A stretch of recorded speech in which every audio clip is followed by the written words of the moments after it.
El intestino grueso continúa al intestino delgado y también tiene varios segmentos.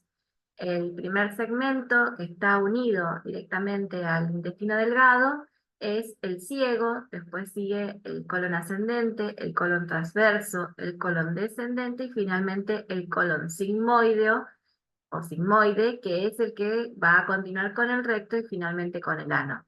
La unión entre el intestino delgado y el intestino grueso está dado con una válvula que regula el pasaje del contenido del yeyuno hacia el intestino grueso y además evita que la materia fecal que se está formando en el intestino grueso vuelva hacia el intestino delgado. Esa válvula se llama válvula ileocecal.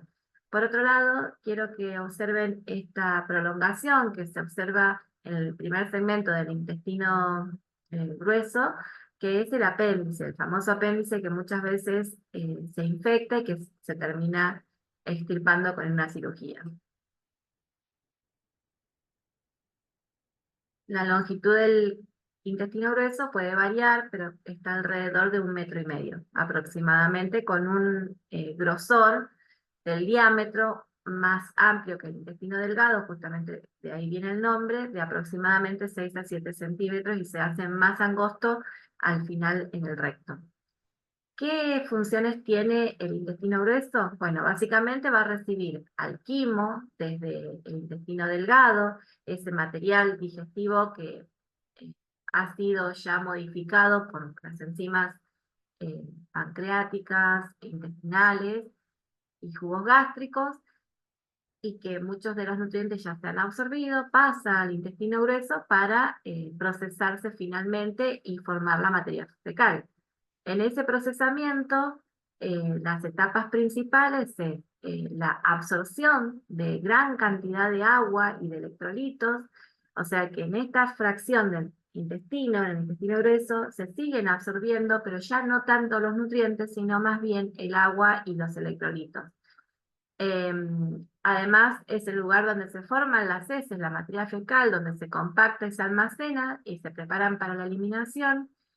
Y se terminan de fermentar muchos componentes debido a la presencia de bacterias que son comensales, que están alojadas en el intestino y que son responsables de esta parte de la digestión. Se terminan de fermentar y se producen varios pigmentos y sustancias que le dan el olor característico a la materia fecal. Por lo tanto, en el intestino grueso no se producen enzimas ni se liberan jugos enzimáticos de otros lugares como sí ocurre en el intestino delgado, sino que la función viene a estar realizada principalmente por la flora bacteriana alojada en esta fracción del intestino.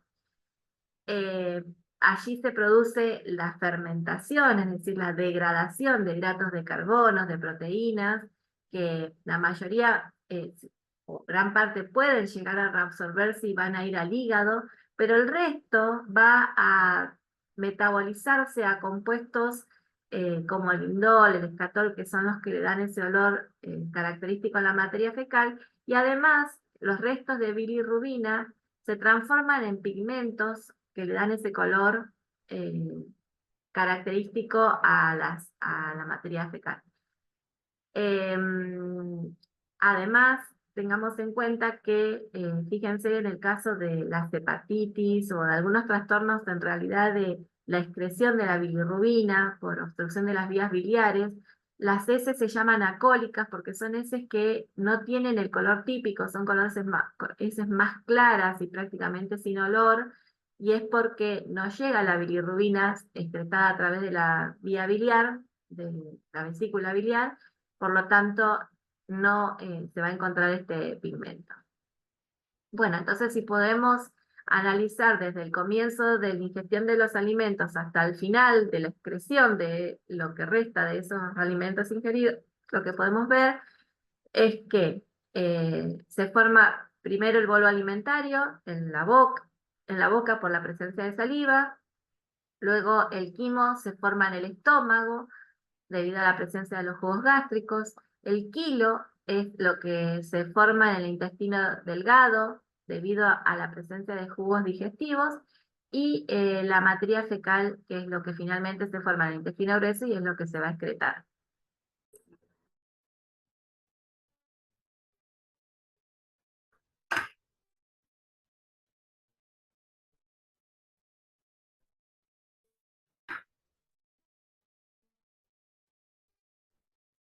Bueno, sistema digestivo, como dijimos, vamos a comenzar a ver hoy.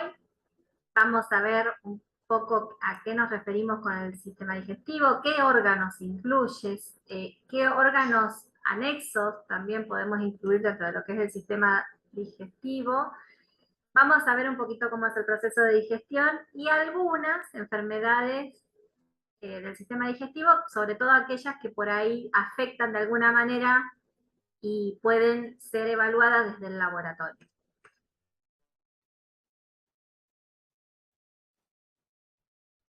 Bueno, entonces definimos al sistema digestivo como el conjunto de órganos que tiene como principal función la digestión. ¿Qué es la digestión?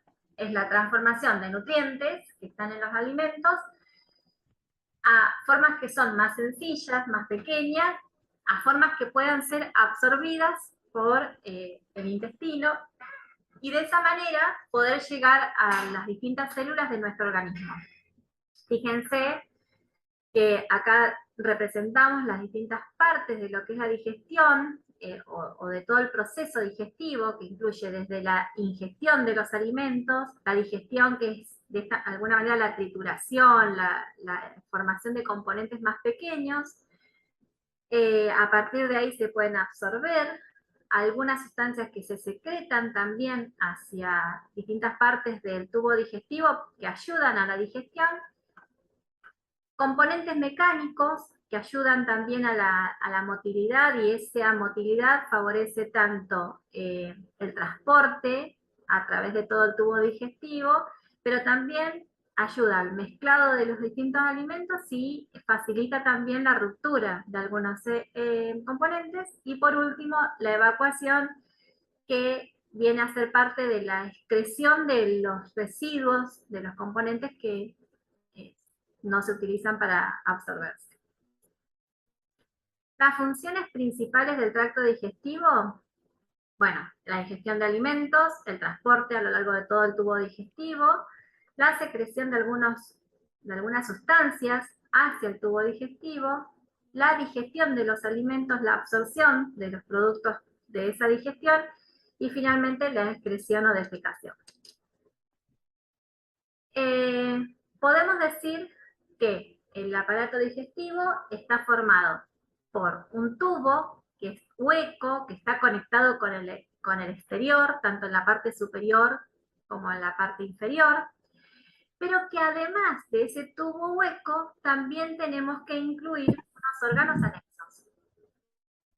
Cada sector de lo que es el tubo digestivo, hablamos de la boca, hablamos de la faringe, del esófago, cualquiera de las partes que hablemos, es un órgano auténtico que tiene funciones propias.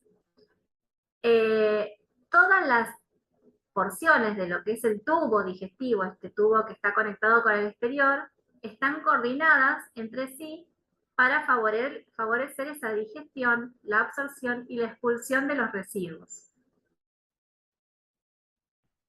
Entonces, hablamos del tubo digestivo a todo lo que es la cavidad oral, la faringe, el esófago, el estómago, el intestino delgado, el grueso, bueno, y finalmente el ano, que es donde se termina excretando la materia fecal. Pero también dijimos que aparte del tubo digestivo teníamos partes accesorias, glándulas u órganos accesorios que vienen a formar parte también de este sistema, favoreciendo la digestión, que son los dientes, la lengua, las glándulas salivares, el páncreas, con su función de glándula exócrina, el hígado, un poco ahí estuvimos viendo la bilis como favorecedor de la digestión, el sistema biliar y el peritoneo. Si nosotros hiciéramos un corte en cualquiera de las partes del tubo digestivo, va a haber algunas variantes pero hay algunos componentes en común o capas que son comunes a todas, aunque en diferentes proporciones. Por un lado, la mucosa intestinal es la parte que siempre está hacia la luz del tubo. Hablamos de la luz del tubo, la parte que está en contacto con los distintos alimentos que van a ir pasando por todo el tubo digestivo. Esa es la mucosa intestinal, que ya vamos a ver que en ciertas partes del intestino tiene características muy peculiares que favorecen la absorción. En cada parte del intestino va a tener una función diferente, pero sabemos que el intestino delgado es donde se produce la mayor parte de absorción de nutrientes, por eso es que tiene una anatomía diferenciada en ese lugar. Después tenemos la capa de la submucosa y una capa muscular que tiene mucha relevancia en el tubo digestivo, porque nosotros sabemos que en una gran parte del tubo digestivo existe lo que se llama el peristaltismo, que son los movimientos coordinados para la propulsión de los alimentos, como hablábamos hace un ratito. Bueno, esto es una fotografía de una observación microscópica de un corte de mucosa, bueno, de un corte de tejido digestivo coloreado. Acá podemos ver con un poquito más de detalle las distintas capas que veíamos recién. La mucosa, que en definitiva es un epitelio de revestimiento con su propia lámina propia, justamente, que es la base siempre del tejido epitelial. La submucosa, que se caracteriza por estar altamente vascularizada. Altamente vascularizada, ¿qué significa? Que tiene muchos vasos sanguíneos, que tiene muchos vasos linfáticos, pero también tiene un gran plexo nervioso, que también vamos a hacer un poquito de hincapié en algunas filminas próximas, que tiene que ver mucho con el funcionamiento del tubo digestivo. Esa gran cantidad de vasos sanguíneos, ¿para qué les parece que puede ser tan importante en el intestino? Está muy vascularizado el intestino para transportar todos esos nutrientes hacia el hígado principalmente o hacia algún otro tejido. Bien, por eso es que tiene tantos vasos, es una característica, tiene de hecho un sistema circulatorio diferente a otros órganos, justamente por eso, porque hay una gran parte de vasos que están destinados a transportar los alimentos. Bueno, después hablamos de la capa muscular, que como decíamos hoy, es tan importante en el peristaltismo para propulsar el mezclado y el transporte de los nutrientes, la función mecánica que tiene el intestino. Y finalmente la serosa. La serosa, que va adquiriendo distintas formas de acuerdo al sitio del tubo digestivo en el que nos encontremos. Hablamos de que era importante también en la submucosa la presencia de unos plexos nerviosos. Plexos es un conjunto de neuronas con sus axones que están presentes en el sistema digestivo, pero también hay neuronas sensitivas y motoras del sistema nervioso simpático y del sistema nervioso parasimpático. Todo esto conecta al sistema digestivo con el sistema nervioso. El aparato digestivo cuenta con una gran cantidad de neuronas que constituyen, como lo hablan, como si fuera un propio sistema nervioso local del sistema digestivo, donde se encuentran lo que se llaman plexos. Los plexos son las neuronas con sus axones que están ubicados en el sistema digestivo. Esos plexos los ven acá, que están mencionados en este esquema, en la zona de la submucosa, donde están principalmente, se llaman plexo mientérico de Auerbach. No importa si no se acuerdan los nombres, pero sepan que estos plexos tienen que ver con las instrucciones que llegan para darle las indicaciones al tubo digestivo que se tienen que mover porque tiene que activarse en la digestión. Mientras que el plexo de Meissner tiene que ver con la secreción de sustancias, da la indicación a ciertas glándulas o células que secreten sustancias al intestino para que colaboren, que ayuden en el proceso de digestión. Lo mismo que los vasos sanguíneos. Entonces, el propio sistema de neuronas que hay en el sistema digestivo, estos que les acabo de mencionar, los plexos nerviosos, más neuronas sensitivas y motoras, que llegan también del sistema nervioso periférico, hacen conexión con el sistema nervioso central, que es el que da las indicaciones necesarias para que se produzca la digestión. Se activan una serie de mecanismos que son muy importantes para que se produzca la digestión. Ustedes piensen que se van a activar un montón de sustancias y liberar sustancias, incluso sin haber probado bocado, con el solo hecho de pensar en algo que me gusta o algo que estoy viendo, se activan mecanismos para que nuestro sistema digestivo se prepare para poder digerir las sustancias. En todo ese sistema está involucrado el sistema nervioso central. Bien, ahora vamos a ir detallando la cavidad bucal. Bueno, la cavidad bucal tenemos los labios, en la parte más externa, el labio superior, labio inferior, la arcada dentaria, donde están ubicados todos los dientes. Después la zona interna está constituido por tejido por mucoso, por células musculares también. Esta región central es lo que se llama úvula. Estos pliegues mucosos que tenemos hacia los costados es lo que se llama pilares anteriores y posteriores. Acá en este esquema podemos ver una región que son una región de glándulas linfáticas, que son las amígdalas, que tienen mucho que ver con las defensas ante compuestos que nos pueden hacer mal, tiene que ver con el sistema inmune.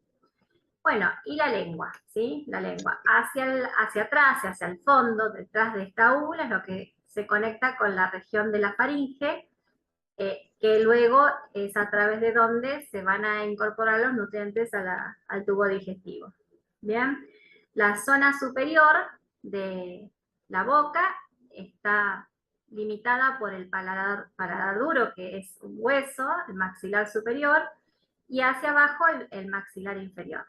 Fíjense que toda esta región corresponde a una región de donde está ubicada la lengua.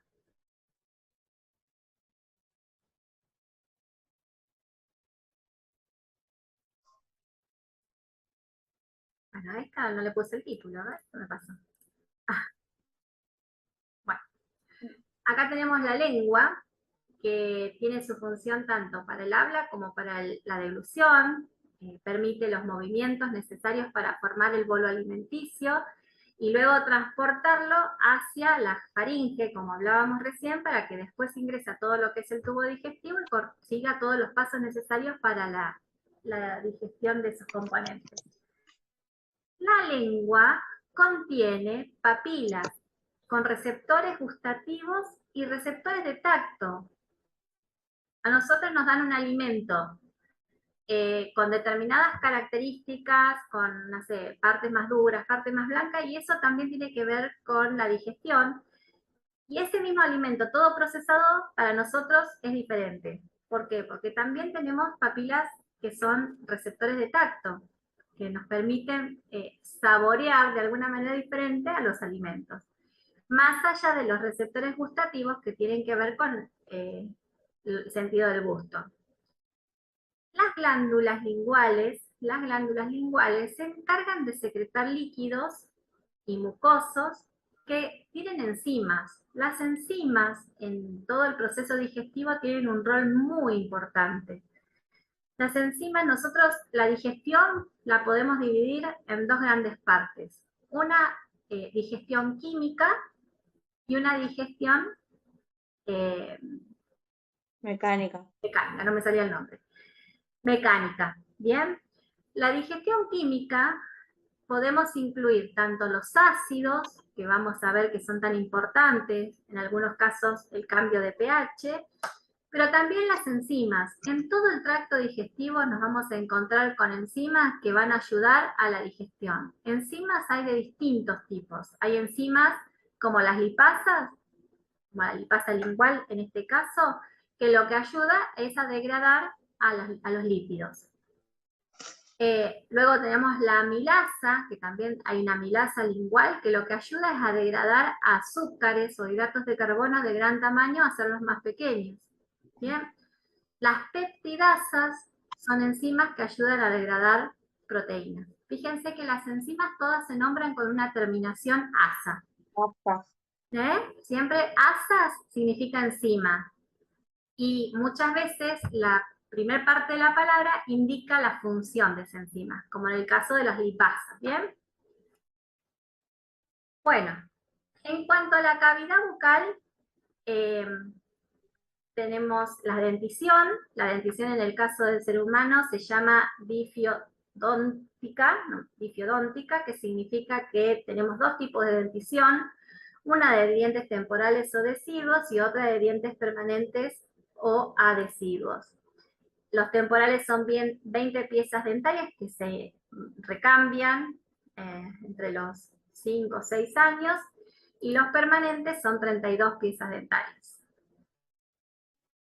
¿Qué función tienen los dientes? Obviamente la de masticación, ¿sí? La masticación, triturar los alimentos, hacerlos más pequeños y colaborar en la parte mecánica para la digestión de los alimentos. Bueno, la lengua acá me quedó mal ubicada, esta fotito ya la conocen de cuando vimos los órganos de los sentidos con las distintas papilas gustativas que nos permiten identificar los distintos sabores de los alimentos. En lo que es la deglución de los alimentos, nos vamos a encontrar con distintas etapas. Y en estas etapas es muy importante la presencia de un esfínter que se llama esfínter esofágico. Nosotros dijimos que atrás de la boca, de la cavidad bucal, nos encontramos con la faringe. Y luego, detrás, a continuación de la faringe, está el esófago. El esófago, por un lado, tiene un esfínter esofágico que cuando estamos respirando está cerrado. ¿Para qué? Para que el aire no ingrese hacia el aparato digestivo, sino que ingresa a través de la laringe al aparato respiratorio. Porque lo que nosotros tenemos es que la faringe, y la boca también incluso, es compartido entre el sistema respiratorio y el aparato digestivo. Entonces, hay que haber una forma, una llave, una forma de evitar que se mezcle el aire y los alimentos. Y esto está controlado por este esfínter. El esfínter es como una válvula, ¿sí? Que se abre y se cierra. Cuando estamos respirando, está cerrado el esfínter esofágico para que no ingrese hacia el tubo digestivo. Ahora, cuando tenemos la parte de la deglución en sí, cuando el bolo alimenticio pasa, es propulsado por la lengua para que ingrese a la faringe, se abre el esfínter esofágico para que pueda pasar a través del esófago hacia el tubo digestivo y continuar con la digestión, y se cierra la laringe por la epiglotis, para que no pueda pasar el alimento hacia el tubo digestivo, el tubo respiratorio. Finalmente después se vuelve a cerrar el esfínter esofágico para que podamos seguir respirando. Bien, es un instante en donde tragamos, que se abre ese esfínter esofágico y luego se vuelve a cerrar. Entonces acá tenemos bien diferenciada la faringe. La faringe es un tubo que conecta con dos partes de nuestro cuerpo que ya vimos, la cavidad nasal por un lado, que se llama nasofaringe, está conectada con las coanas o las narinas. Luego tenemos la orofaringe y finalmente la laringofaringe o hipofaringe, que es la parte que se corresponde con la zona de la laringe, por eso toma ese nombre. A continuación de la faringe, como vimos recién, tenemos el esófago. El esófago es un tubo muscular que permite el paso de los alimentos. El esófago lo que hace es transportar los alimentos hacia el estómago.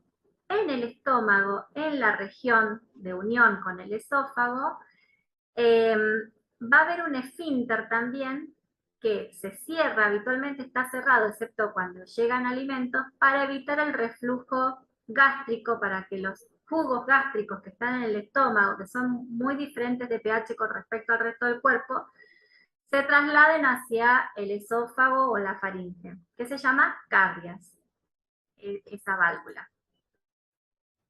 Bien, acá la tenemos. En esta región es una zona que tiene una válvula que se llama cardias, entonces, que evita el reflujo gástrico. Esto es el estómago, tiene una forma como si fuera de J, si pueden verlo acá, con distintas partes. El fondo del o fundus, el fondo del estómago es la zona superior, cuerpo, y antro a la parte inferior. Está constituido por varias capas musculares que tienen mucho que ver también con esta motilidad del estómago para contribuir a la degradación de los nutrientes. Puede almacenar alrededor de 2 a 3 litros el estómago. En la parte inferior también tiene otra válvula que es la que conecta con el intestino delgado, con la primera parte del intestino delgado, que es el duodeno.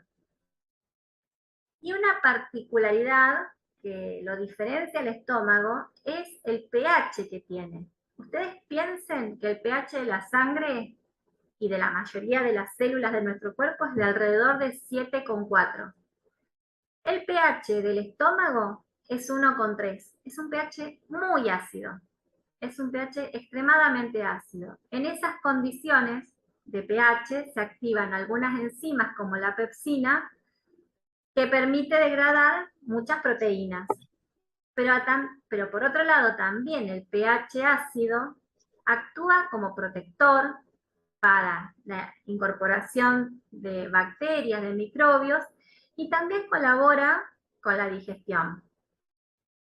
Entonces, tiene muchas funciones ese pH, es muy diferente al resto del pH de las células del cuerpo. A su vez, también, a partir del estómago, se secretan algunas hormonas que van a estimular la producción de bilis y de jugos pancreáticos e intestinales. Es decir, que cuando el estómago empieza a tener esta movilidad por presencia de alimentos, se activa un mecanismo a través de hormonas que van a la circulación y que van a ir a indicarle a distintos puntos que tiene que liberarse para preparar al intestino para recibir estos alimentos que van a llegar. Así sea para secretar bilis o secretar enzimas y jugos pancreáticos, también todo el intestino. ¿Sí? Antes de que llegue el alimento, ya el intestino se está preparando para recibirlo. En el estómago hay varios tipos de células, entre ellas las más importantes podemos decir que son las células parietales, que son estas células que producen el ácido, que son las encargadas de generar ese ácido tan importante que mantiene unas condiciones atípicas en el estómago. Pero también estas células parietales liberan lo que se llama el factor intrínseco, que es un componente que ayuda a absorber la vitamina B12. En ausencia de ese factor intrínseco, o en alguna alteración de ese factor intrínseco, puede haber trastornos relacionados con el déficit de esa hormona. A su vez, también están las células principales en el estómago, que son las células que liberan pepsina. Esas pepsinas, como les había dicho recién, son enzimas que actúan degradando a las proteínas. Y también hablamos de que se liberan hormonas algunas hormonas que se liberan en el estómago son la gastrina, que es un regulador del pH, y las células D liberan lo que se llama somatostatina, que también va a ir a hacer sus efectos a otros sitios para ayudar a la digestión.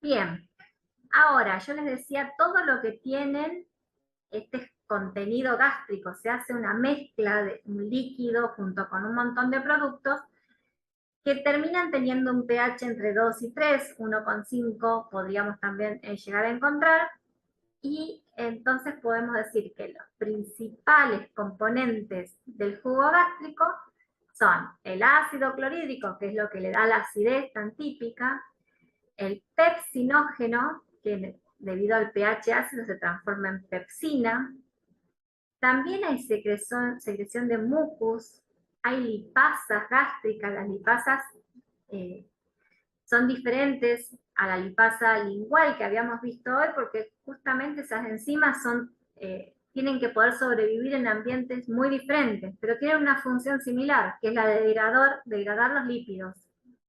Bueno, y el factor intrínseco, como habíamos visto anteriormente. El intestino delgado es una estructura en forma de túbulo, plegado, que tiene una longitud de 6 a 8 metros aproximadamente, con un diámetro entre 30 a 15 milímetros. El duodeno mide alrededor de 20, el yeyuno entre 100 y 110 centímetros y el ilion entre 150 y 160 centímetros. ¿Sí? Las distintas partes, o sea, duodeno, yeyuno e ilion, son las distintas partes del intestino delgado. Si nosotros lo vemos aquí, acá tenemos el duodeno, esta primera porción, ¿sí? Después tenemos el yeyuno, que es esta parte que ven en color turquesa, y el ilion, que es la parte en color verde. Todo esto es intestino delgado. El ilion es lo que finalmente se conectan con el intestino grueso. Ahora vamos a ver. Una característica que es importante de resaltar en el intestino delgado es que recibe las secreciones tanto de la vesícula biliar, como habíamos visto hoy, como del páncreas, el páncreas exócrino. ¿Bien? La vesícula biliar lo que hace es almacenar los productos, la bilis, que se produce en el hígado. En el hígado se junta toda esa bilis que se producen en todos los que se llaman los lobulillos hepáticos, se juntan, van a través de un conducto hepático común al conducto biliar y se termina almacenando acá. Cuando se libera, por ejemplo, alguna de estas hormonas del estómago, como la colecistoquinina o alguna otra hormona que se libera a la sangre, que estimule la secreción de esta vesícula se contrae y libera su contenido hacia el intestino. ¿Bien?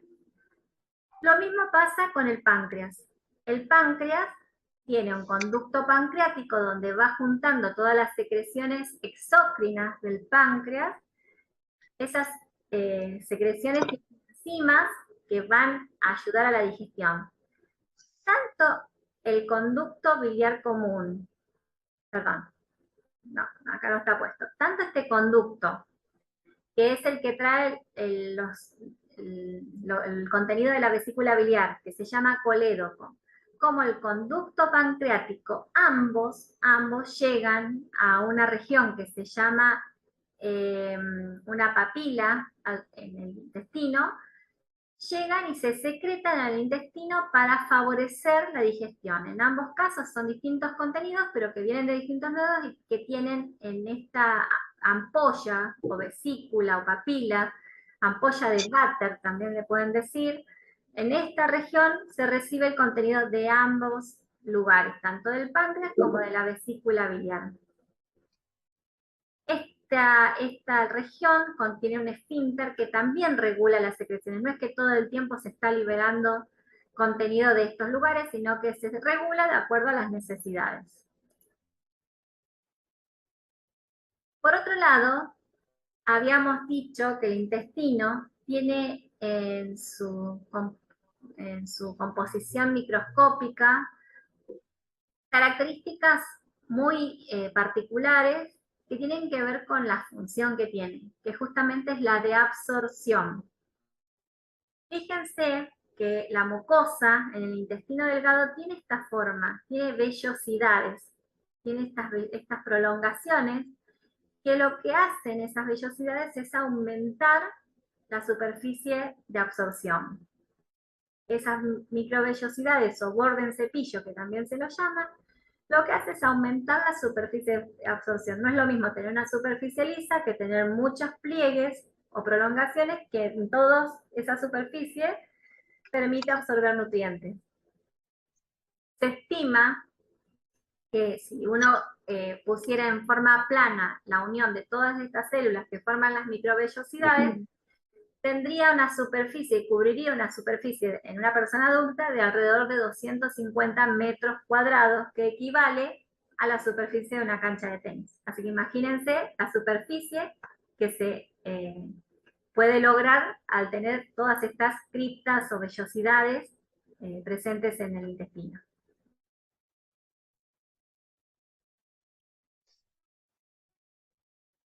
En el intestino también vamos a encontrar diferentes tipos de células, con obviamente diferentes funciones. Van a haber células que solamente dejan pasar sustancias que se absorben desde el intestino, que son las células absorbentes.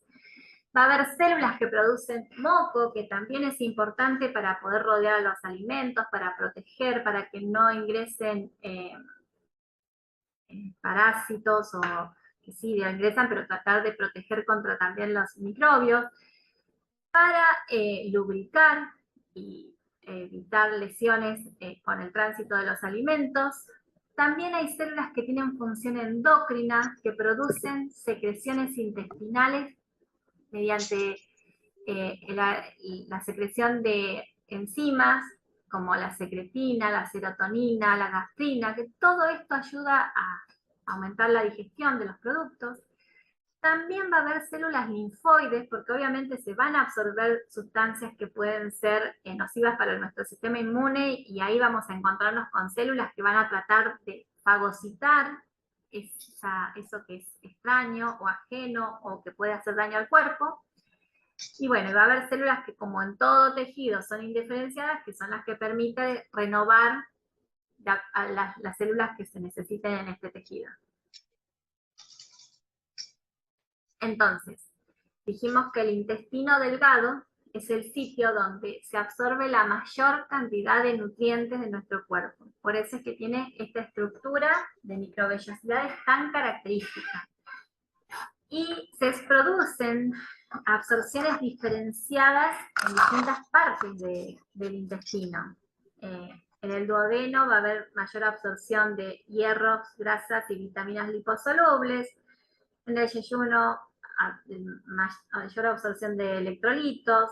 En el ilio, grasas, agua, hierro. No importa esto, no vamos a entrar en detalle, pero sí tengamos en cuenta que en el intestino delgado es donde se produce la mayor cantidad de absorción de nutrientes. El jugo intestinal, todos esos productos que en el intestino delgado se juntan y convocan a todas las enzimas y líquidos que se secretan, que vienen de varios lugares, como veíamos recién, de la vesícula biliar, del páncreas, de las propias células intestinales, van a constituir el jugo intestinal.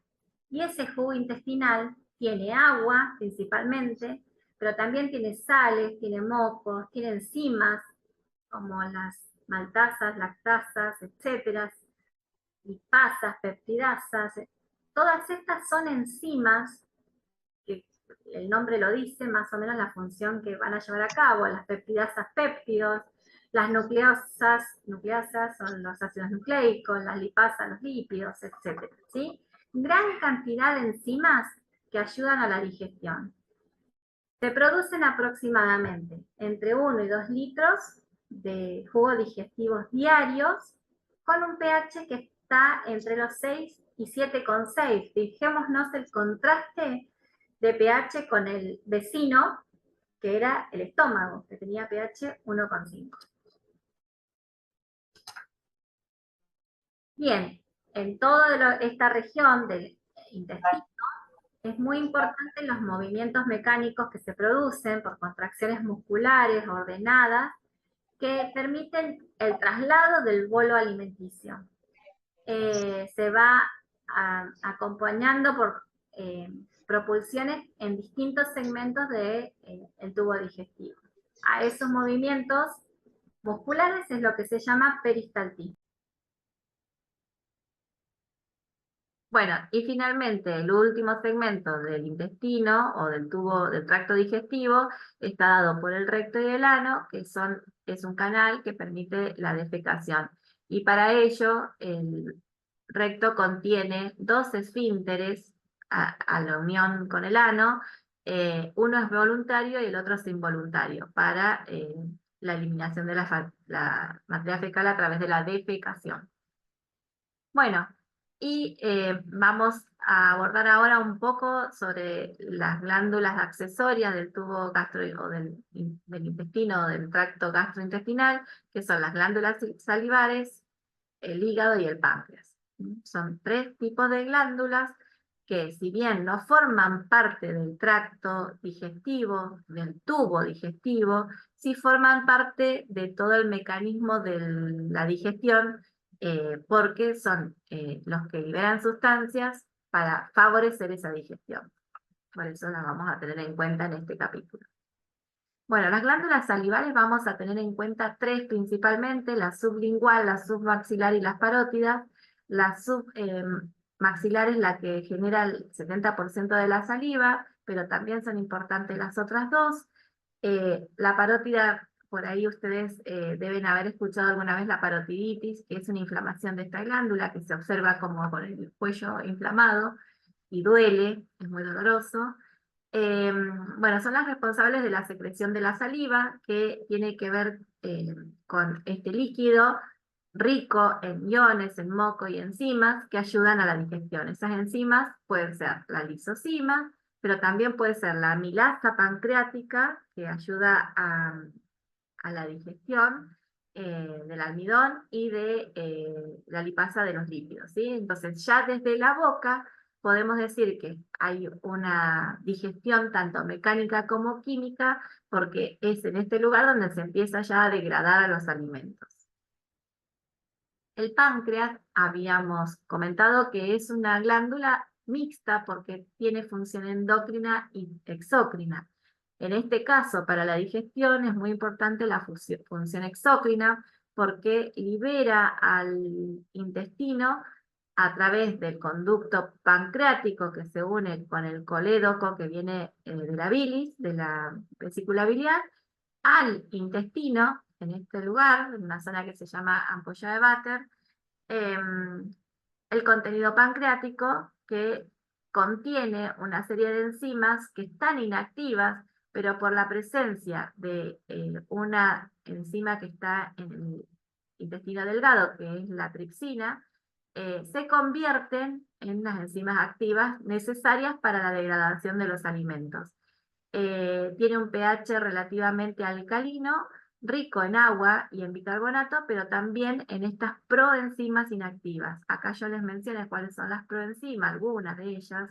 Proamilasa, fíjense que acá tenemos otra amilasa, pero esta es la amilasa pancreática, a diferencia de la salival que vimos recién. Protripsinógeno, prodecarboxilasa, prolipasas pancreáticas que ayudan a la digestión de lípidos.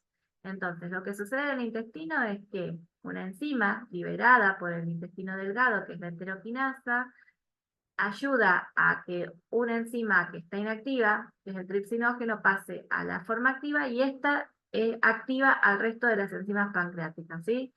Es un mecanismo complejo, parece, pero bueno, es una manera también de regular y activar estas enzimas cuando es necesaria, es decir, luego de la ingestión de alimentos. Bueno, el hígado sabemos que es un órgano bastante grande, que pesa alrededor de 1,5 kg, que está alojado en la cavidad abdominal, en la región derecha principalmente. Tiene dos lóbulos, el lóbulo derecho y el lóbulo izquierdo, y que a través de la formación de la bilis, el contenido de la bilis a través de los conductos hepáticos terminan alojándose en la vesícula biliar y a través de algún estímulo, cuando comienza la ingestión de alimentos, se producen enzimas que van a ir a estimular a la vesícula biliar para que se contraiga y libere su contenido, que va a llegar, como les dije recién, a través del colédoco al intestino delgado. Esa bilis va a tener sustancias que van a favorecer la absorción de algunos nutrientes como los lípidos, y también se excretan otras sustancias como la bilirrubina. La unidad funcional del hígado es esta estructura que ven acá, que lo vemos también en la clase de excreción. Está formada por células. Bueno, no está muy grande la figura, pero lo hemos visto, lo vamos a ver en otra clase también, donde están los hepatocitos, que son las células del hígado, claramente. Después, en el centro tenemos una vena central y en los extremos hay una doble irrigación dada por la arteria hepática, que es la que trae la sangre oxigenada que viene de los pulmones, pero además, a diferencia de otros tejidos, tenemos la vena porta, que esta trae todo el contenido de sangre que irrigó al intestino.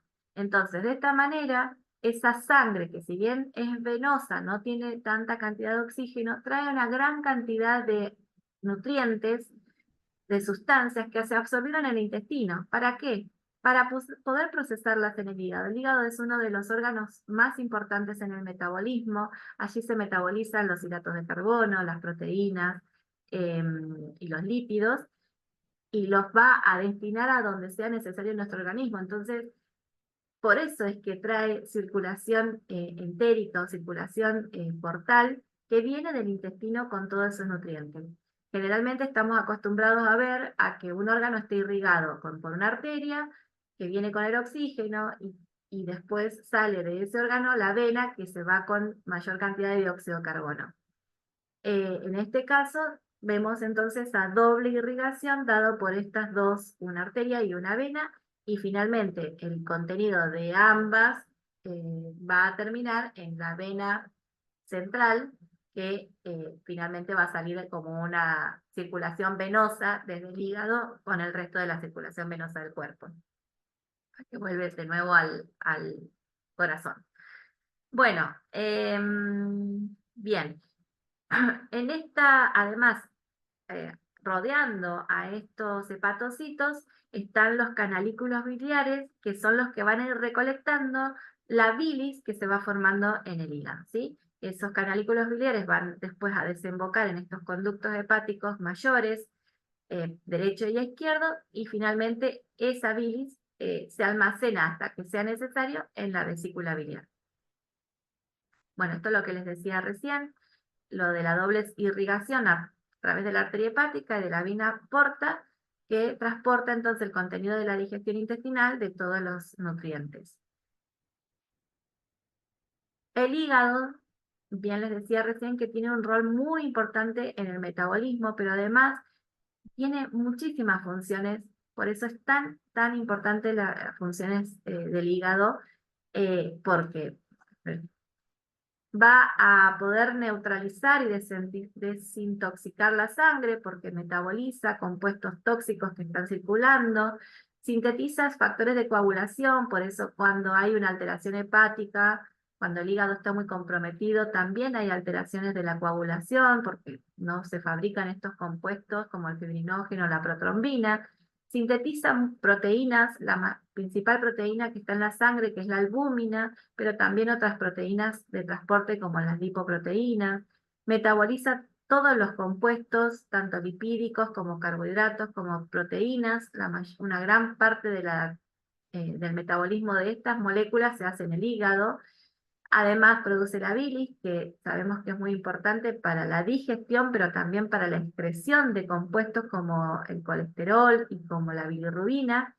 Y además es un depósito de sustancias como el glucógeno, que es una fuente de energía que es liberada o degradada cuando se requiere de una gran cantidad de energía en nuestro cuerpo, de vitamina B12, cobre, hierro, etc. Además, transforma otros compuestos en urea, que es una forma de eliminar el nitrógeno en exceso que tenemos en nuestro organismo. La composición de la bilis está dada principalmente por agua, ácidos biliares, sales biliares, colesterol, lecitina, bilirrubina, que la bilirrubina viene de la degradación de la hemoglobina. Entonces, las funciones de la bilis, por un lado, fíjense el pH que tiene, 7,6 a 8,6. Recordemos que esto se libera al intestino delgado. Este producto, el que viene del estómago, viene muy ácido, porque el pH del estómago estaba entre 1 y 3, promedio de 1,5.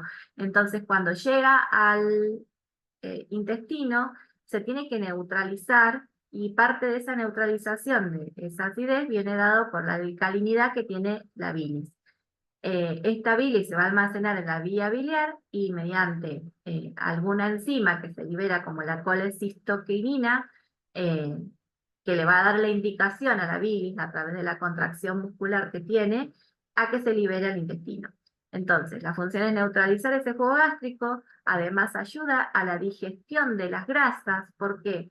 Porque hay sales biliares en la bilis y esas sales biliares envuelven las grasas para que sea más fácil absorberlas en el intestino delgado. También se absorben vitaminas y además se desechan otras sustancias como comentamos recién, que es la bilirrubina, el colesterol y otros derivados de medicamentos o de toxinas. Bien, entonces, como para hacer un resumen de qué rol tiene cada parte, si bien ya lo vimos y lo vamos a rever otra vez, de los órganos de la digestión, empezando por la boca. Sabemos que la boca es la encargada de triturar los alimentos y los expone a la saliva para que comience la degradación. Allí es donde se forma el bolo alimenticio que luego se va a deglutir a la faringe. Entonces la faringe es el órgano de deglución que pasa luego al esófago. El esófago es un medio de transporte de ese bolo hacia el estómago. Por acá. El estómago, a través de los ácidos y enzimas que sintetiza, va a seguir degradando ese bolo alimenticio, lo va a transformar en el quilo. Que luego, una vez procesado, es enviado hacia el intestino delgado. Acá lo tengo, que es el duodeno en primera instancia. Y el intestino delgado se preparan las secreciones tanto hepáticas como pancreáticas. El hígado elabora la bilis y libera al intestino delgado, y el páncreas también elabora el jugo pancreático, que tiene una gran cantidad de enzimas digestivas indispensables para la digestión, y también lo libera al intestino delgado. En su primer porción, que es el duodeno, es donde se absorbe una gran cantidad de alimentos, ¿sí? Es allí donde los alimentos ya llegan total o casi totalmente digeridos, es decir, degradados, para que sea más fácil su absorción a través de las vellosidades del intestino. Bueno, después del intestino delgado sigue el intestino grueso, donde el resto del producto de digestión va a ser procesado para reabsorber el resto de agua y de electrolitos, y a su vez preparar ese material para la defecación. El recto es la última parte de todo este tracto digestivo, donde se va a transportar la materia fecal para la defecación. Bien. Entonces, las etapas de la digestión podemos pensar en primero la masticación, donde es importante la dentadura. Esta masticación tiene una función exclusivamente mecánica, pero durante la masticación también se activa la salivación para humectar esos productos ingeridos, y además, por la presencia de las enzimas digestivas, ayuda a la degradación de los alimentos. La deglución en la faringe para pasar luego al esófago y transformar enviar esto hacia el estómago, donde se va a formar el quimo. En el estómago, recordemos que hay secreciones gástricas que ayudan a la degradación, pero en el estómago además hay contracciones de ese órgano que es un órgano muscular y también ayuda a la contracción mecánica a poder degradar aún más los alimentos. Tanto el intestino delgado como el intestino grueso, perdón, el estómago, tiene secreciones que ayudan a la digestión de algunas enzimas. Por ejemplo, el intestino delgado, una vez que ingresa el quimo, se liberan enzimas como la secretina o la colecistoquinina o el péptido inhibidor gástrico que todos ayudan a la digestión. Por ejemplo, la secretina estimula la secreción de bicarbonato para neutralizar la acidez que viene del estómago. La colecistoquinina recién les mencionaba que es una enzima que ayuda a liberar las enzimas del páncreas y además a expulsar la vesícula biliar. Yo les decía que una vez que el quimo entra al intestino delgado, se activa el mecanismo de liberación tanto de la vesícula biliar como del páncreas. ¿Para qué? Para que los jugos de estos dos lugares ayuden a la digestión. Todo eso tiene que estar sincronizado. Y por otro, el péptido inhibidor gástrico, que es una forma de regular después ese estómago que estaba tan activo, modularlo. Y el estómago además también, no, yo les comentaba que tiene sustancias químicas, además del ácido, también se libera pepsinógeno, que da una enzima que es la pepsina, que ayuda a la degradación de proteínas. También bismoco, que ayuda a lubricar todos esos nutrientes o ese bolo que se transformó en quimo. Y además hay células endocrinas que también liberan sustancias que van a pasar a la sangre y que también son importantes en la digestión. Luego de la secreción del intestino, el páncreas y la bilis, se transforma ese quimo en kilo y mantiene ya los compuestos o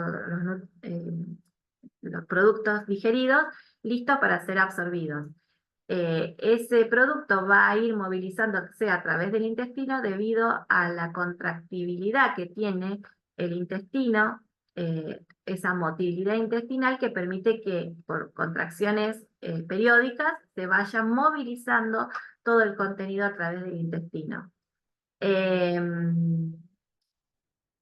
En el intestino delgado es el lugar donde se produce la mayor absorción de casi todos los nutrientes. Si bien en el intestino grueso después se absorbe algo de aminoácidos y se absorbe gran cantidad de agua y electrolitos, la mayor absorción de aminoácidos, de hidratos de carbono y de lípidos se lleva a cabo en el intestino delgado. Y la absorción de esos nutrientes pasa o directamente a la sangre, que es esto que ven acá, que ven acá, o pasa a otro tipo de vasos, que son los vasos linfáticos, que son los encargados de transportar, por ejemplo, los compuestos lipídicos en unas lipoproteínas que se llaman kilomicrones, que finalmente, a través de una unión entre esta vía linfática y el sistema circulatorio venoso, lo desemboca, lo termina liberando a la vena subclavia izquierda y de esa manera se une ese contenido a la sangre. Por lo tanto, todo va a terminar en la sangre y de esa manera se distribuye entre el hígado y el resto de los tejidos del cuerpo. El kilo que pasa al intestino grueso contiene restos celulares y fibras y grandes cantidades de agua y electrolitos. La mayor parte de esa agua y electrolitos se van a absorber en el colon y se termina de degradar en el intestino grueso la mayoría de los alimentos y se transforman en materia fecal por acción de las bacterias que están en el intestino grueso. En la última fracción del intestino delgado puede que tenga bacterias, pero la mayor cantidad de bacterias intestinales están en el intestino grueso y tienen esta función de formación de la materia fecal. Allí es donde se forman los pigmentos y donde también se forman algunas vitaminas como la K y la B. Y finalmente, en la última instancia, es la defecación. Entonces, fíjense, en el estómago todos los productos, tanto agua como nutrientes, como materia orgánica, todo mezclado. pasa al intestino delgado donde se produce la mayor absorción de nutrientes y finalmente quedan restos de nutrientes y de materia orgánica principalmente y algo de agua que se va a terminar absorbiendo en el intestino grueso para eliminar los restos a través de la materia fecal. Bueno, vamos a mencionar como última parte de esta clase algunas de las alteraciones del aparato digestivo, entre ellas la apendicitis, que hoy lo mencionamos, diarreas, que tiene que ver con la presencia, por ejemplo, de bacterias, pero que son patógenas a lo largo del tracto digestivo. Eh, Estas diarreas también pueden deberse a alteraciones como irritación, no necesariamente por presencia de bacterias. Y las diarreas tienen como complicación importante la deshidratación. También pueden haber úlceras estomacales por la presencia de alteración en las secreciones gástricas, que tienen diversas causas que pueden ser desde estrés a tóxicos como bebidas alcohólicas o medicamentos o condimentos, etcétera.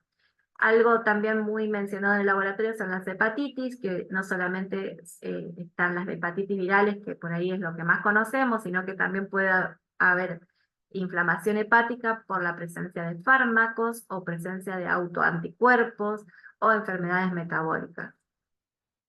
Y para terminar, mencionarles algunas de las pruebas que se hacen en el laboratorio para el análisis de la función hepática o de la función intestinal. Para la función hepática, clave el hepatograma, donde se evalúan las enzimas hepáticas, la TGO, la TGP y la fosfatasa alcalina, o FAL, también la presencia de bilirrubina total e indirecta, y las proteínas totales. Cuando hay una alteración hepática, por ejemplo, una hepatitis, lo que vamos a ver es que estas enzimas van a estar muy aumentadas y también va a aumentar la bilirrubina total y la indirecta. Recordemos que una persona que tiene la bilirrubina aumentada va a tener en sus mucosas una coloración amarillenta, incluso en la conjuntiva del ojo se va a ver el color bien amarillo, y eso es indicativo de presencia de bilirrubina aumentada y se llama ictericia. Bueno, el análisis del coagulograma es importante por lo que les mencionaba recién, que el hígado es muy importante en la producción de ciertos compuestos, componentes que son importantes en la coagulación y que si esto está alterado va a alterar las pruebas de la coagulación. Y después tenemos unas determinaciones que las vamos a mencionar también, que se hacen en materia fecal, y en el caso de la elastasa fecal es para ver la función pancreática. Recordemos que la elastasa se producía tanto en la saliva como en el páncreas. Esa elastasa fecal pancreática, si está alterada, va a tener niveles bajos, y esto puede estar indicando problemas de mala absorción o desnutrición debido a la insuficiencia pancreática. Si no tengo esta enzima, si la función pancreática está alterada, entonces las enzimas que produce no van a poder facilitar la absorción de nutrientes y eso lleva a desnutrición o mala absorción. Y la calprotectina fecal se analiza para evaluar la presencia de ciertos trastornos, enfermedades inflamatorias intestinales, como la enfermedad de Crohn, la colitis ulcerosa o el síndrome del intestino irritable. Esta calprotectina es una proteína que está en los neutrófilos y que en ciertas patologías, como la enfermedad de Crohn o colitis ulcerosa, hay una gran cantidad de neutrófilos por la misma inflamación y hace que haya una gran cantidad de calprotectina o que los niveles sean elevados, y eso permite diferenciar entre estas patologías y por ejemplo, el síndrome de intestino irritable, que no tiene calprotectina aumentada. Bueno, estas son algunas de las pruebas y un poco para que ustedes puedan relacionar qué importancia tiene saber eh, las partes, las funciones de todo el tracto digestivo, de toda la parte digestiva, para después interpretar también las pruebas bioquímicas del laboratorio.